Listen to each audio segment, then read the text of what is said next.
Hey, New Hope. You've heard me say it before, but I want to let you know we are not open yet. We are working very hard as a staff and as a church to prepare for that day when we can come back together.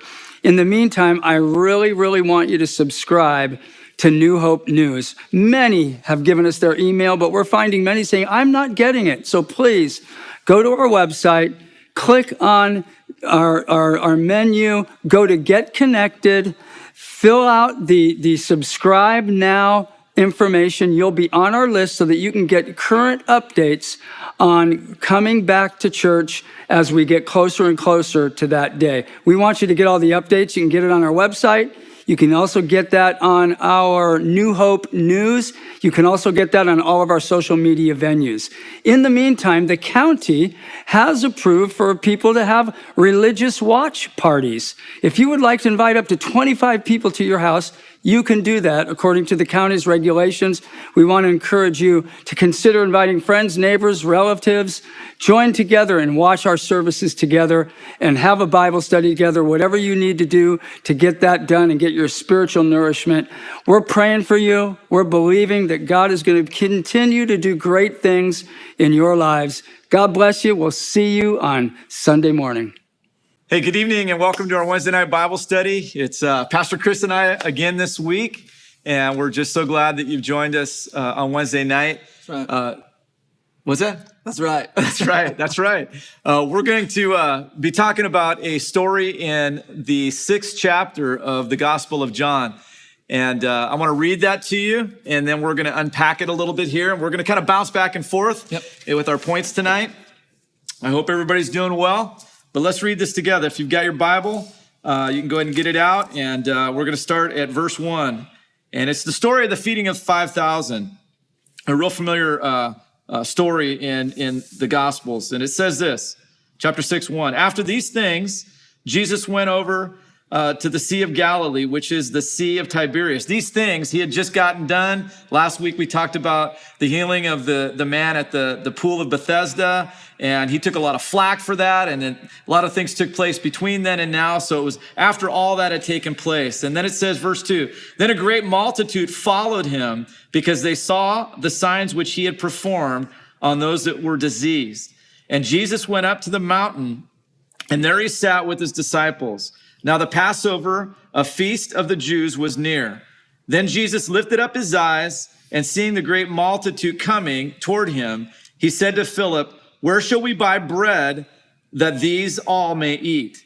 And this he said to test him, for he himself knew what he would do. Philip answered him, 200 denarii would not be worth enough money to buy bread and would not be sufficient for all of these. And every one of them may have just a little bit.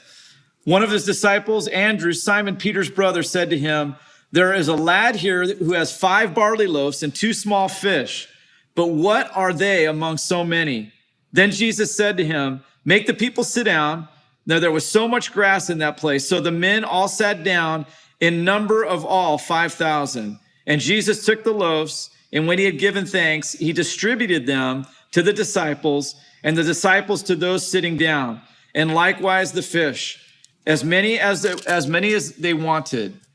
So when they were all filled, he said to his disciples, gather up the fragments that remain, so that nothing is lost. Verse 13, therefore they gathered them all up and filled 12 baskets with the fragments of the 5 barley loaves, which were left over by those who had eaten. Pastor Chris is going to open us up with, we're going to cover 3 points tonight that kind of unpack this story, and then we're going to make it so it's applicable to us today. Mm-hmm. Pastor Chris. So we're going to look at it in 3 different ways, this miracle that took place.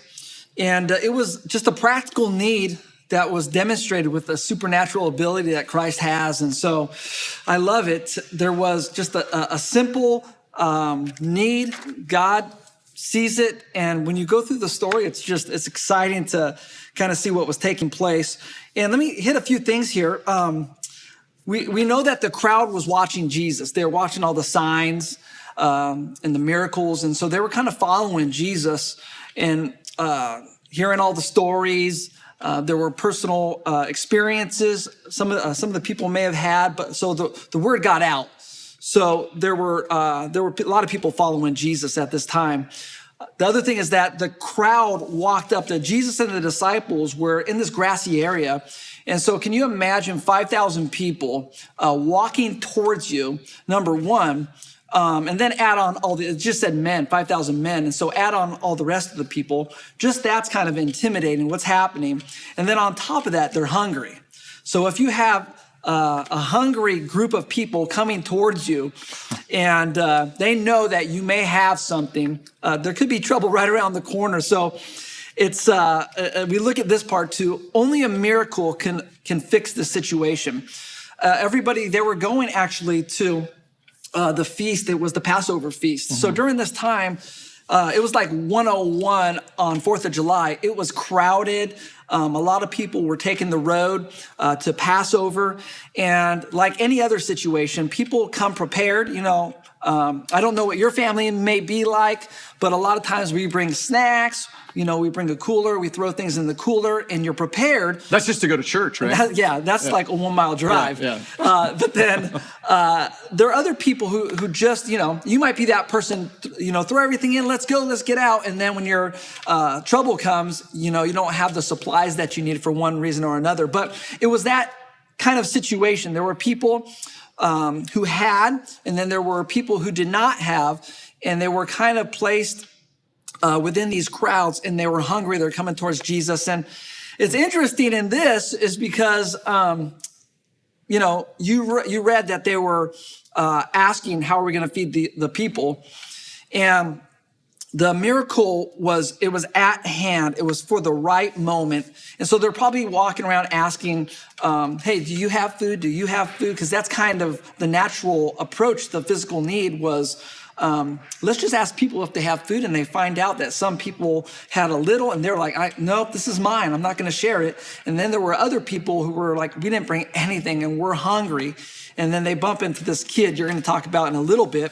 But the miracle, I love it. It says that there was the bread, 5 loaves of bread, and there was fish. And I love it because the miracle was in the thanks. Jesus took the bread. He took the meal, he broke it and gave thanks.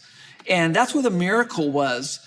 They divided everybody up, and then the miracle took place after having a thankful heart. So a lot of times I think you may hear pastors say it, you may hear other people say it, and they say, hey, let's be thankful for what we have. And the miracle is waiting in that, just waiting for it, for us to have a heart of appreciation. Yeah. And God releases those things. Wow. All right. The second thing that kind of stands out is that when Jesus does something like this, and you read through the Gospels, and you see just these crazy miracles taking place, like last week, there's always a greater opportunity at play. I mean, obviously, it's for the individuals that are there. The 5,000 were fed. Yeah. Right. The disciples got to see Jesus do something miraculous again, but it really was more than just about the meal. There was a deeper rooted application to what he was showing the disciples and the people as well. And the first, I think, is the fact that he was showing compassion. Yeah. That it wasn't just about them gathered there to hear him say something, or them there just there to receive a healing or a blessing. He wanted to show just the love of God in a real practical way. And that's compassion. Compassion is taking action. Yeah. And, I've said it several times that, that we can feel sorry for someone, or we can have maybe empathy, but compassion is something different. Mm-hmm. Having compassion moves us to action. Yeah. And so Jesus saw the need, even though it was outside of the lane of, reality of just it being met naturally. So there's so much more than just the meal at play here, that it presented an opportunity. Compassion is a demonstration of God's love in a real practical way.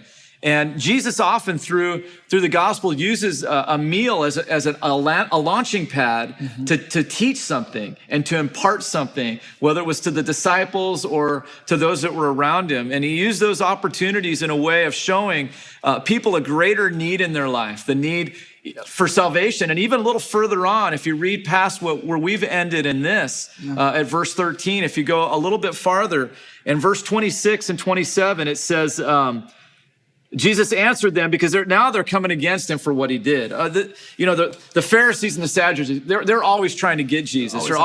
They can't just see the blessing and the miracle. They always want to twist things and use it against him. And so Jesus is responding to both that and then the crowd, the gratefulness of the crowd. And Jesus answered when they asked him about it, and he said, "Most assuredly I say to you," in verse 26, "you seek me not because you saw the signs, but because you ate the loaves and were filled." So that was what drew them in. Their hunger, right? Their hunger drew them in. And then verse 27, do not labor for the food which perishes, but for food which endures to everlasting life, which the Son of Man will give you, because God the Father has set his seal on him. And so again, it's the greater thing at play. It's opening up the opportunity to meet a practical need, and then at the same time identify a spiritual need in their life, their need for salvation. And even the Last Supper, that when we have communion together, and when we celebrate communion as a church, it can just be a ritual, or it can just be a routine, or it can be something impactful. And it is not about the wafer or the little thimble of grape juice. It's about what the deeper meaning is. It's a reminder of what Christ has done in our life. And it's the acknowledgement of our need for a Savior. And then even a little further on in that same chapter that we're talking about here today, kind of at the end of that, towards the end of it, Jesus says in verse 47, "Most assuredly I say to you, he who believes in me will have everlasting life. I am the bread of life." Again, he's using the meal as a metaphor and as an opportunity and to meet that greater need of spiritual, of everlasting life that they needed. Your father ate the manna, going back Old Testament, talking about Moses in the wilderness, and they're dead. This is the bread which comes down from heaven, that one may eat it and not die. I am the living bread which came down from heaven. John 3:16. You guys talked about that a few weeks ago. Down from heaven, he will live. He who takes that will live forever. And the bread that I shall give of my flesh, which I shall give for the life of the world.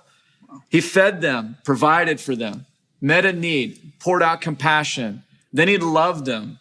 He showed them genuine love because he was concerned about where they were at. And then he offered them something. And I think for us, it's just being reminded that there's always more. That I think I've said it 100 times that, if Jesus doesn't do another thing for me, I already feel overpaid. But the reality of who God is he's always wanting to do more in our life. And that we just have to position ourselves, right, Chris? We just have to be in a place where we stay hungry for more of God and not ever feel like we've had enough, because the Father heart of God is always wanting to pour out more of Jesus in our life. Yeah. So that's really good. More than a meal. Next part. All right. Something else we find out in this miracle is that Jesus taught a lesson in generosity. I heard, it was a while back ago, this illustration of a mentality of giving. You can either have a basket mentality or a bag mentality. With a basket, in regards to generosity, it's open, that others can receive from you because you're already in that posture of having a basket ready to give to others that are around. A bag mentality, you already have your hands wrapped around the bag, and you're almost in that place where it's gonna take a little work for you to get your grip off of it, untie, and get in there and whatever's in there to hand out. Generosity, a basket mentality is that people see what you have. And you're almost like, hey, I have more than what I need, and I'm open to share with you, and you can see everything that I have. When you were a kid and you had candy, one of the things that you would do in the classroom is that you would hide it. And you didn't want everybody else to know it, because if the teacher found out that you had it and said, hey, do you have more to share for everyone else? And you end up distributing it. And in this story, we have, the young boy. He was the illustration of generosity. He had the loaves of bread, he had the fish, and I'm sure Andrew, he probably went around asking some other people, if they had, and he probably was turned down. They only had a little bit of flour. The disciples had a little bit of flour. And then, Jesus asked the pointed question, how are we going to feed them? And it was from generosity. And so we learned the story from a little boy who, I don't know if he was carrying it for his family. I don't know if he was carrying it. Maybe his mom and dad said, "What did you do? You just gave our 5 loaves away and some fish. What's the matter with you?" Who knows how it went, but he was moved by compassion, and he had given it to the disciples. And here's the big thing about this. I don't think the whole story, the miracle, was about changing bread and changing fish. It was about changing people. Right. And it was about changing the heart of people, noticing that there was someone who gave up what they had so that other people can benefit from the little that they had. And I think the story probably went around because where did the bread come from? Yes, the miracle, but the miracle was in the generosity of the little boy. And so it probably went, Jesus was thankful for what, was given, gave thanks, spreaded it. Wow. But then Jesus was probably bragging on the little boy a bit too. I bet you Jesus was going around making the boy a part of the great miracle. Hey, you know what? It's not in the Bible, but I'm sure Jesus always was bragging on people, right?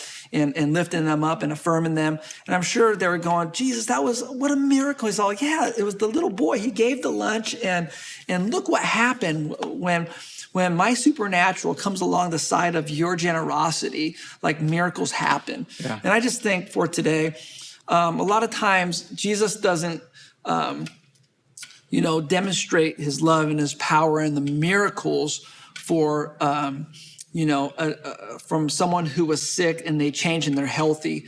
I think there's something in it to where lives are changed, people are changed.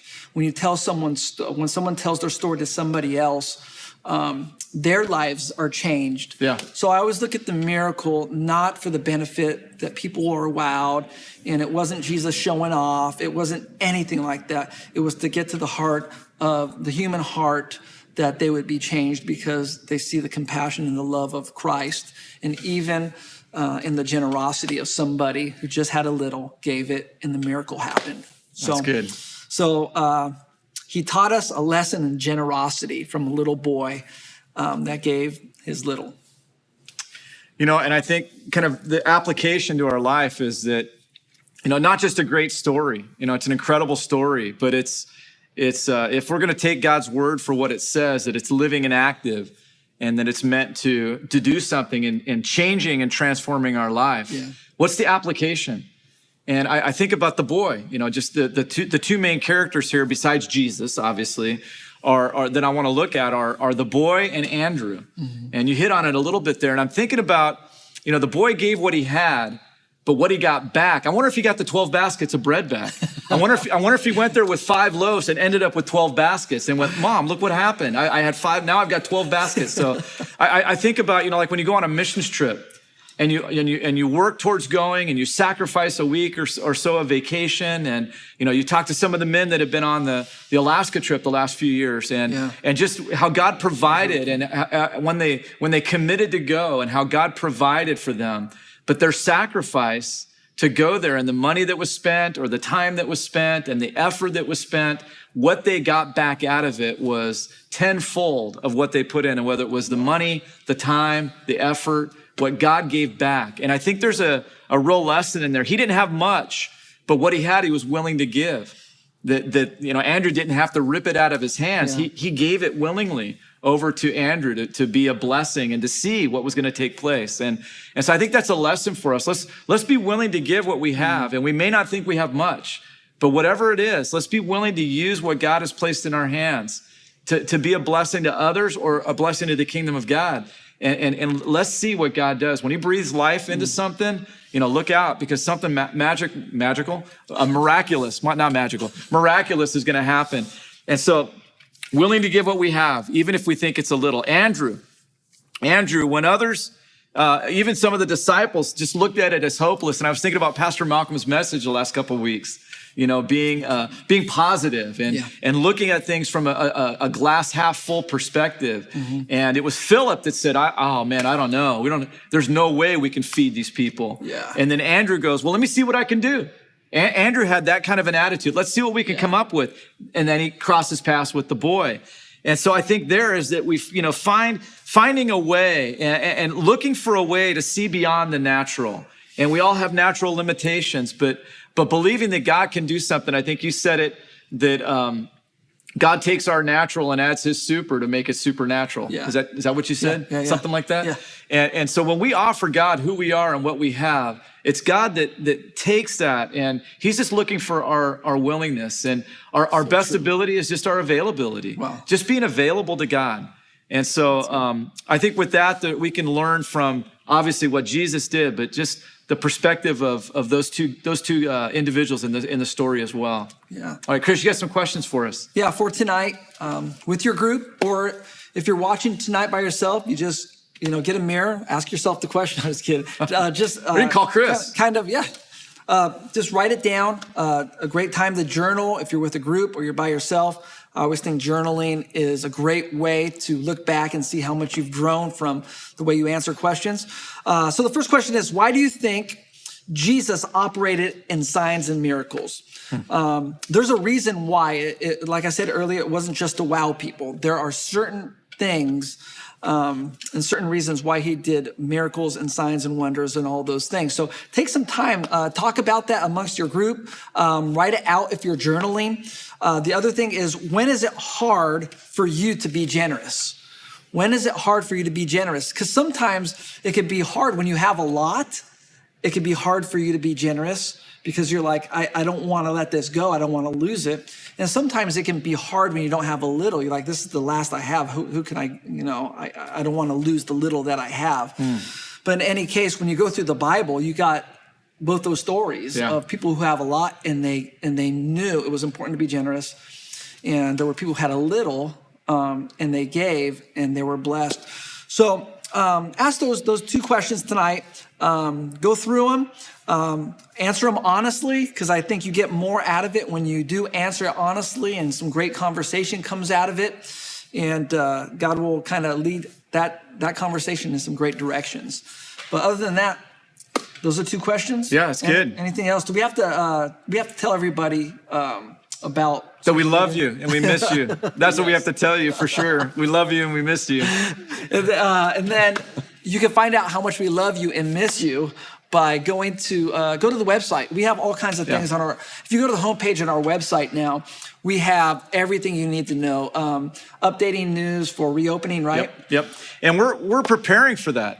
I mean, we're making the building ready for gathering back together, and we can't wait. Yep. And we're hoping within the next just short amount of time here that we're going to get released from the county to be able to meet together again. Yeah. And so be praying.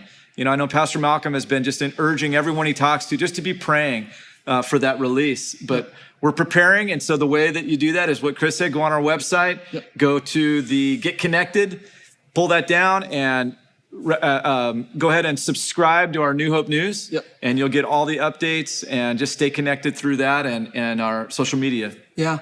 And then on Sundays, you can watch on YouTube, Facebook Live. And then also, we've been talking a lot about it on social media as well, that you can go to our church online. So on Sunday mornings, if you want a new experience, if you want to, interact with somebody in prayer, you can actually have people pray with you. There's notes for the sermon.